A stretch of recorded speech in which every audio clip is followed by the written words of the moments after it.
नमस्कार, मैं doctor P D महंत। आपके सामने मैं एक सुप्रीम कोर्ट में जो भी SC ST सब कैटेगराइजेशन पर जो फैसला लिया है 7 जजेस की बेंचेस ने, मैं उस पर आपके आगे अपनी बात रखना चाहता हूँ। सबसे पहले तो मैं इस सोच के लोगों को जो इसको लेकर आए उनको बधाई देता हूँ। इससे जो SC ST वर्ग के जो सब कास्ट हैं, जिन्हें कोई प्रतिनिधित्व नहीं मिला या कम मिला है, उन्हें आगे आने का ज़्यादा मौका मिलेगा। और जो SC ST वर्ग में कुछ जातियां जिनका वर्चस्व बना हुआ था, उनका कुछ वर्चस्व में कमी आएगी। देखने में ये बहुत ही अच्छा लगता है और ये बहुत ही सुहावना लुभावना ये फैसला लगता है। लेकिन क्या वाकई ऐसा है? ये बहुत बड़ा प्रश्न है और खास करके सरकार और न्यायपालिका की नीयत पर प्रश्न उठता है, क्योंकि जिस प्रतिनिधित्व और जिस जातियों की बातें की जा रही है, क्या उसकी कोई जनगणना हुई है? नीयत को नापने का कोई यंत्र तो है नहीं, लेकिन कुछ प्रश्न है जो प्रश्न मैं आपके सामने उठाना चाहता हूँ। पहला प्रश्न है कि देश में जनगणना हो गई? क्या जातियों की जनगणना हुई है? क्या जातियों को शैक्षणिक आधार पे, सामाजिक आधार पे, आर्थिक आधार पे और अन्य जो भी पैरामीटर्स हैं उसके आधार पर कोई गणना की गई है? क्या ये पटल में रखा गया था? क्या माननीय न्यायालय के समक्ष ये रखा गया था जिसके आधार पर फैसले होने हैं? मुझे तो ऐसा लगता नहीं कि ऐसा कोई डाटा उपलब्ध है। दूसरा है, सालों साल से जो SC ST वर्ग के जो सर्विसेज में जो बैकलॉग खाली पड़े हैं, क्या उस पर माननीय न्यायालय कोई फैसले देती है?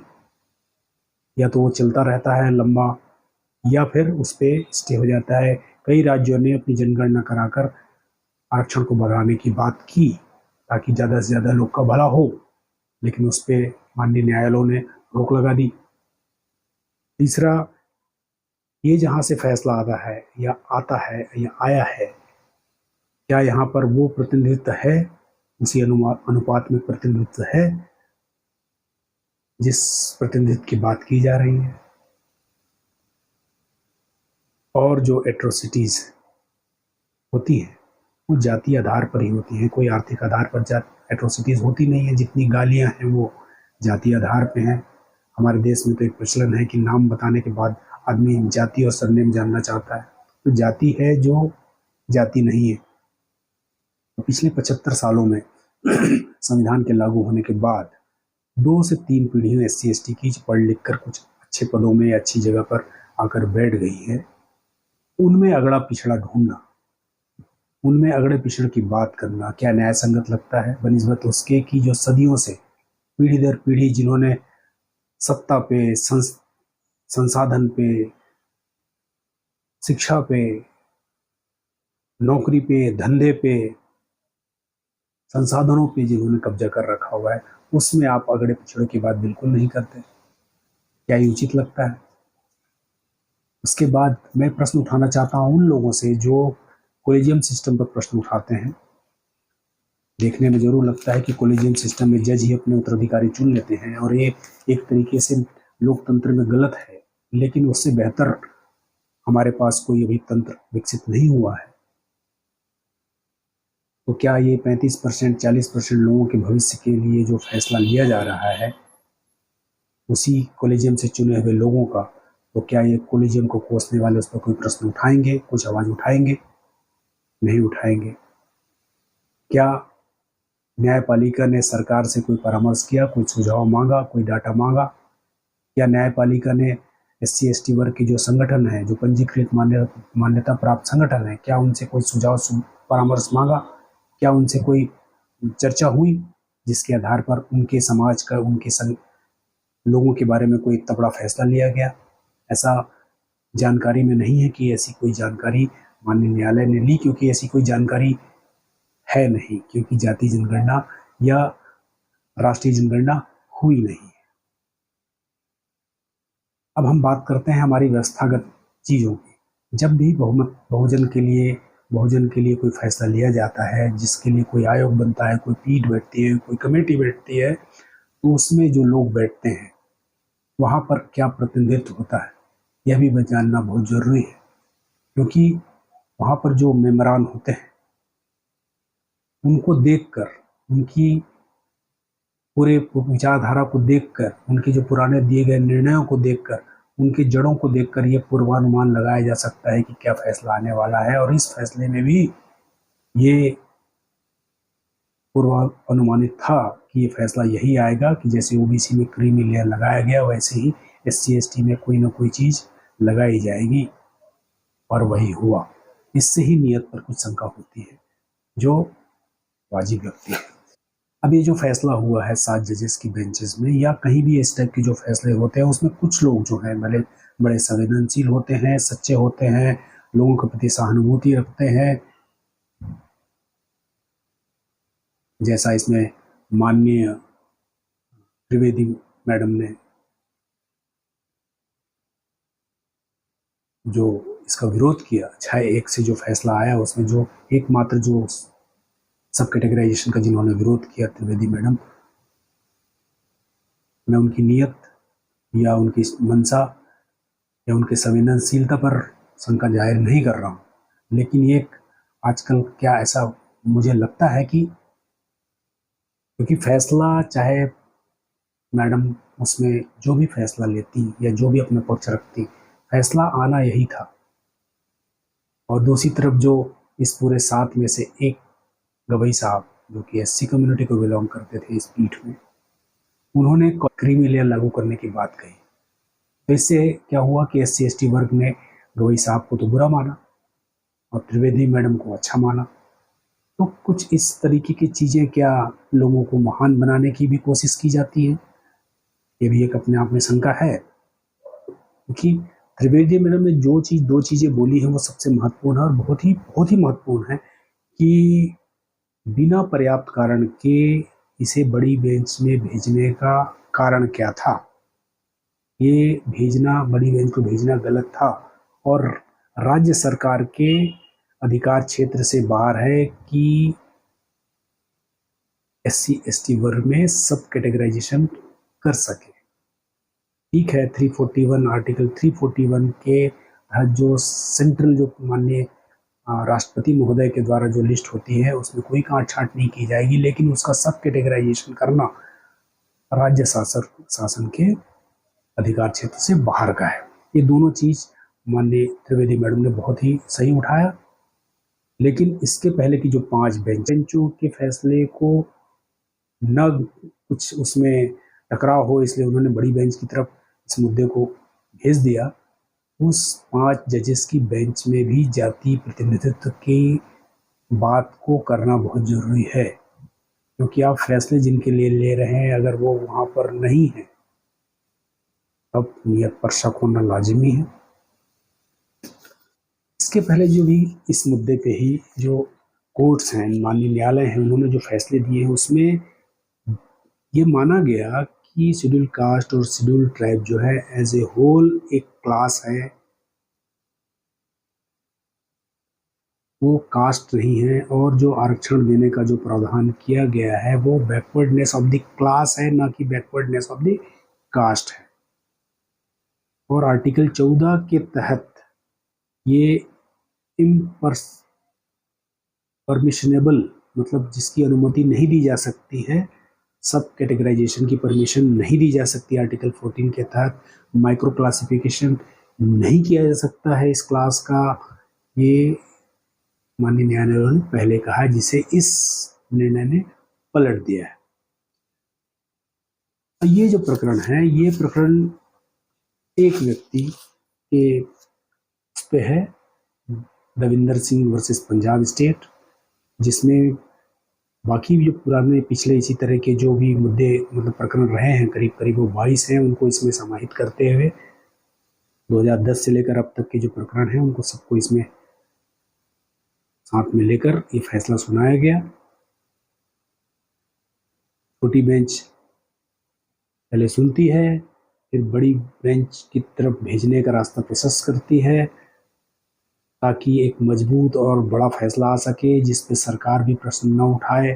सरकार कहे कि इतनी बड़ी संवैधानिक बेंच ने फैसला लिया है, इसको हम कैसे पलट सकते हैं। लेकिन यह भी अपने आप में जानना बहुत ज़रूरी है कि माननीय उपराष्ट्रपति महोदय और पूर्व कानून मंत्री ने न्यायालय पर यह प्रश्न उठाया है कि न्यायपालिका का उत्तरदायित्व या जिम्मेदारी या उनकी जो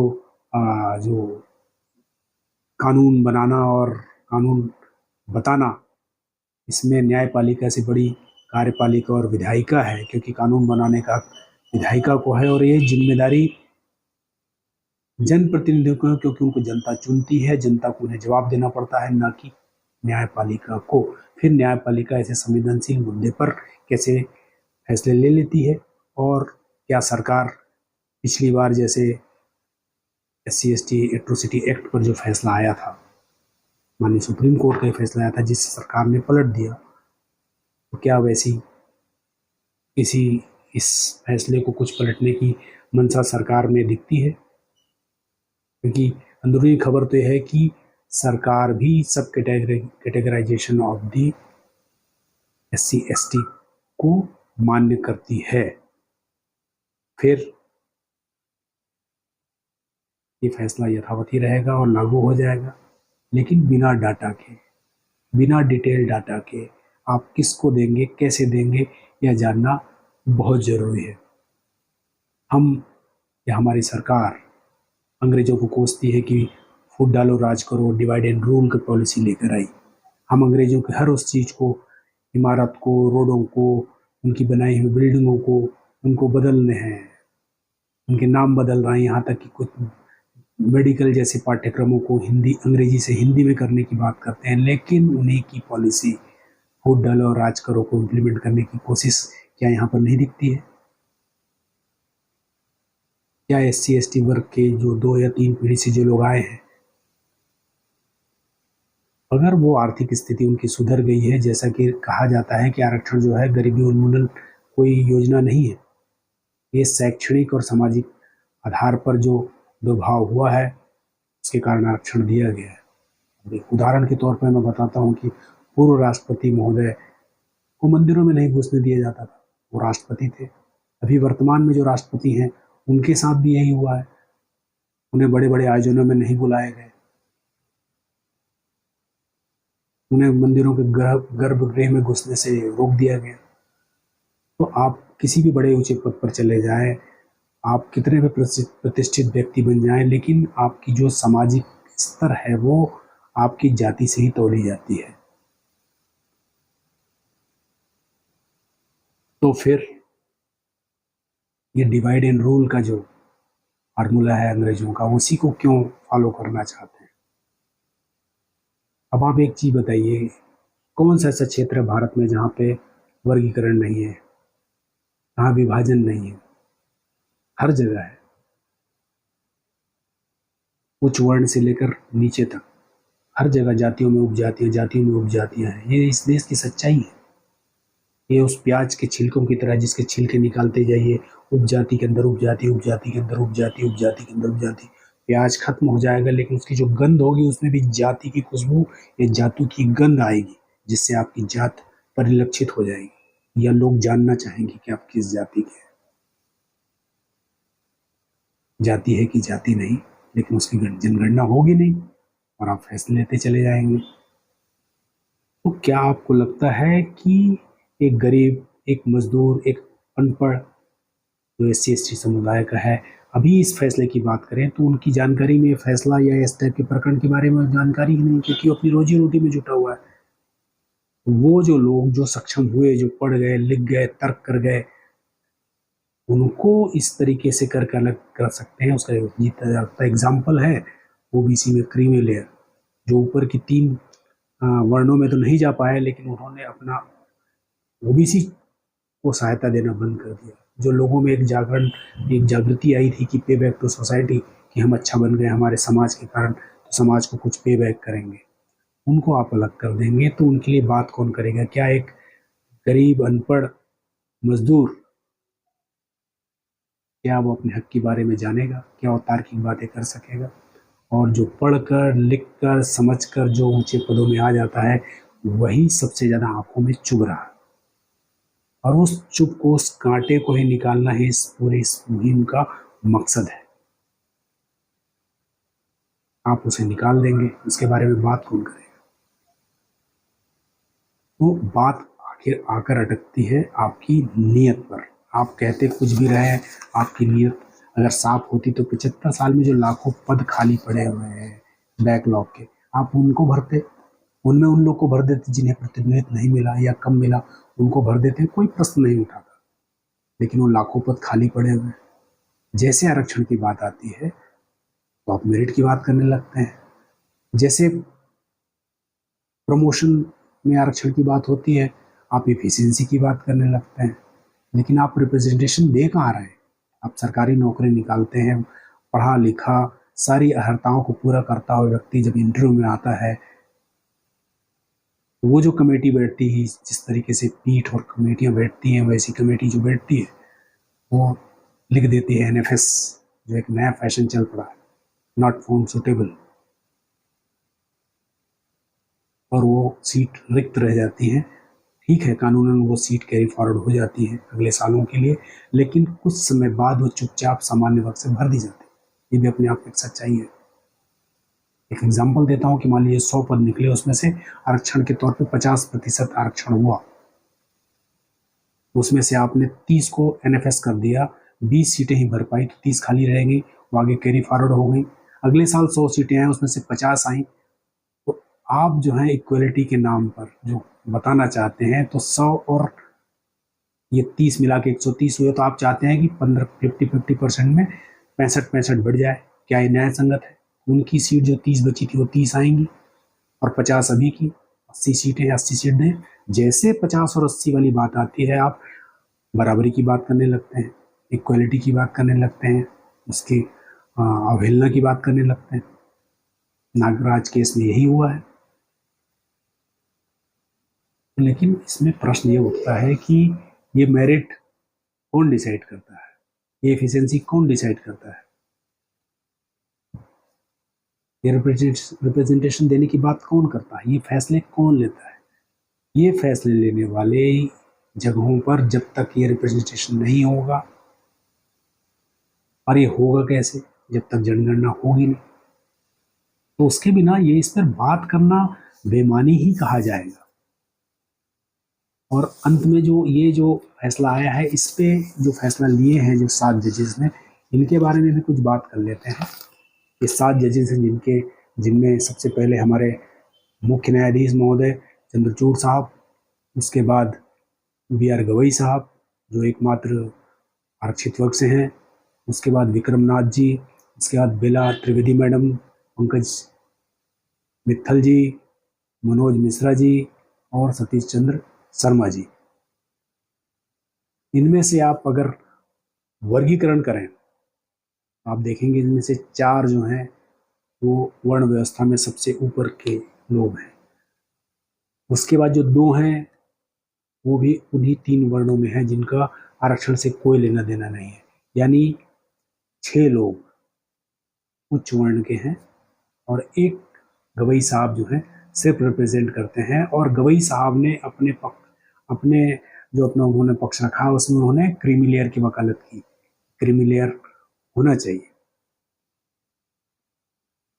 उनका तर्क था कि कुछ लोग ही इसका फायदा ले पा रहे हैं और नीचे लेवल पे ये नहीं जा पा रहा है। कहने सुनने में बहुत अच्छा लगता है, लेकिन गवई साहब ने ही मार्च में अपने एक इंटरव्यू में उन्होंने कहा कि सुप्रीम कोर्ट की जज की जो उन्हें पद मिली है, उसमें सबसे बड़ा योगदान जो था वो उनकी दलित पहचान थी। दलित पहचान का मतलब है संविधान में प्रदत्त जो आरक्षण दिया गया है, आपकी काबिलियत पे, आपके नॉलेज पे, आपके सेंसिटिविटी पे किसी चीज़ पर प्रश्न नहीं है।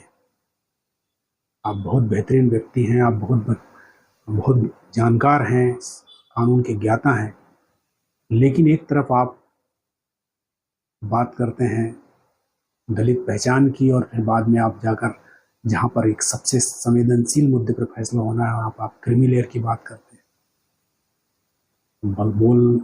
बोलना नहीं चाहिए, लेकिन ये आपकी पृष्ठभूमि में बताना जरूरी समझता हूँ कि जो आपके पिताश्री हैं वो महाराष्ट्र से MLA भी रहे, लोकसभा राज्यसभा में सांसद भी रहे, 3 राज्यों के गवर्नर भी रहे, तब ये क्रीमी लेयर कहाँ था? और इस क्रीमी लेयर के पक्ष को जो है नाथ साहब और शर्मा साहब ने सपोर्ट किया कि क्रीमी लेयर होना चाहिए।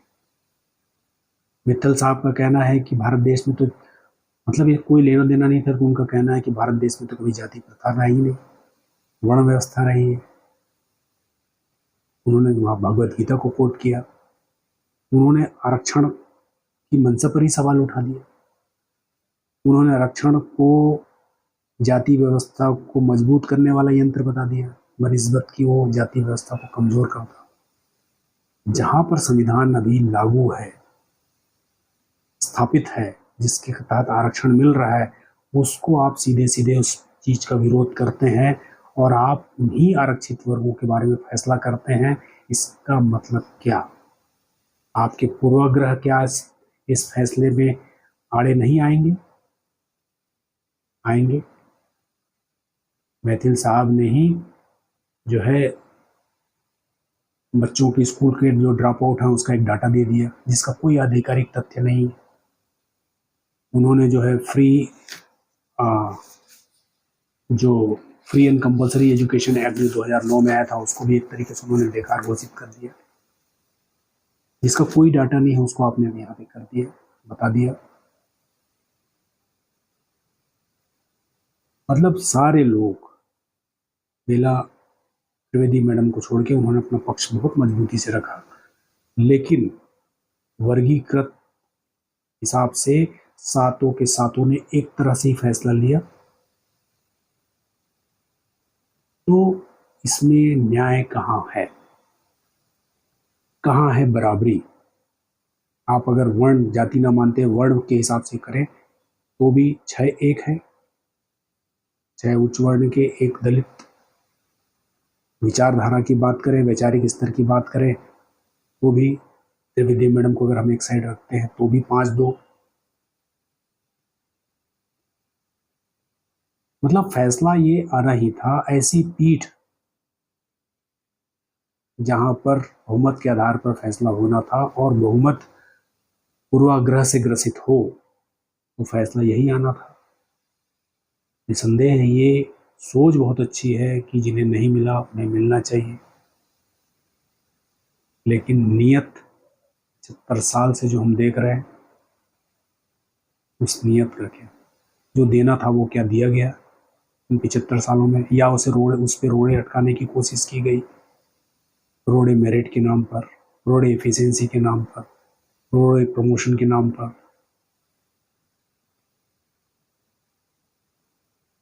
और जो थोड़े पढ़ लिख कर सक्षम हो गए, जो तार्किक बातें करने लगे, साथ में उठने बैठने लगे, आप उनको अगर समाज से अलग कर देंगे, वो जो नीचे तबका के व्यक्ति है वो कब विरोध करेगा? ये अल्टीमेटली जाकर अपनी जो सब शासन की व्यवस्था है उसको मजबूत करने के लिए एक किया गया एक उपाय लगता है। इससे जो खुश हो रहे हैं, जो सब कास्ट हैं जिन्हें अभी तक प्रतिनिधित्व नहीं मिला और वो खुश हो रहे हैं कि उन्हें मिलेगा, अरे जो आपसे ज़्यादा थे संख्या में, जो आपसे ज़्यादा सक्षम थे, जो आपसे ज़्यादा मजबूत थे, उनको जब इन्होंने नहीं दिया तो आपको क्यों देंगे? ये आपको उनके सामने खड़ा करेंगे और आप लड़ते रहेंगे। कब समझेंगे आप और कब समझेंगे हम? समझना होगा, वरना ऐसे फैसले आते रहेंगे। सरकार तो चाहती थी कि ऐसा कोई बड़ा फैसला आए जिसपे एक बहाना हो जाए कि ठीक है, इतनी बड़ी बेंच ने कह दिया तो हमें मान्य होगा। जब तक संविधान है तब संविधान की बात होगी और होनी भी चाहिए, उसके आधार पर ही सारे फैसले होने चाहिए। प्रतिनिधित्व की बात हो रही तो हर उस जगह पे जहाँ पर फैसले होंगे वहाँ प्रतिनिधि होना चाहिए, तब आप फैसला लें। ऐसे एक तरफे फैसले सिर्फ बहुमत के आधार पर फैसले लेंगे, जहाँ पर बहुमत में है आप ही हो, ये मान्य नहीं किया जाएगा। और इस पर पुनः विचार करना चाहिए और सरकार को इसके खिलाफ कदम उठाना चाहिए जब तक कि जनगणना न हो जाए, जाति जनगणना न हो जाए। नमस्कार। अगर मेरा ये वीडियो आपको पसंद आता है तो इसे लाइक करें, शेयर करें, और पसंद नहीं आता तो कारण बताते हुए मुझे आप कमेंट लिख सकते हैं, मैं उसमें जवाब देने की कोशिश करूंगा। अगर मैं गलत हूं तो उसमें सुधार की कोशिश भी करूंगा। और मेरी किसी के प्रति ऐसी कोई मंशा नहीं थी कि मैं उनकी, वही पुनः मैं बोलना चाहता हूं कि उनकी बुद्धिमत्ता पे, उनकी नीयत पे, उनके किसी चीज़ पर शंका करना, लेकिन क्योंकि एक बहुत बड़े तबके को ये प्रभावित करेगा, लोग आमने सामने होंगे, वर्ग विभेद पैदा होगा, इससे देश का ही नुकसान होगा, हमारा नुकसान होगा। इसलिए समझें। नमस्कार, जय हिंद।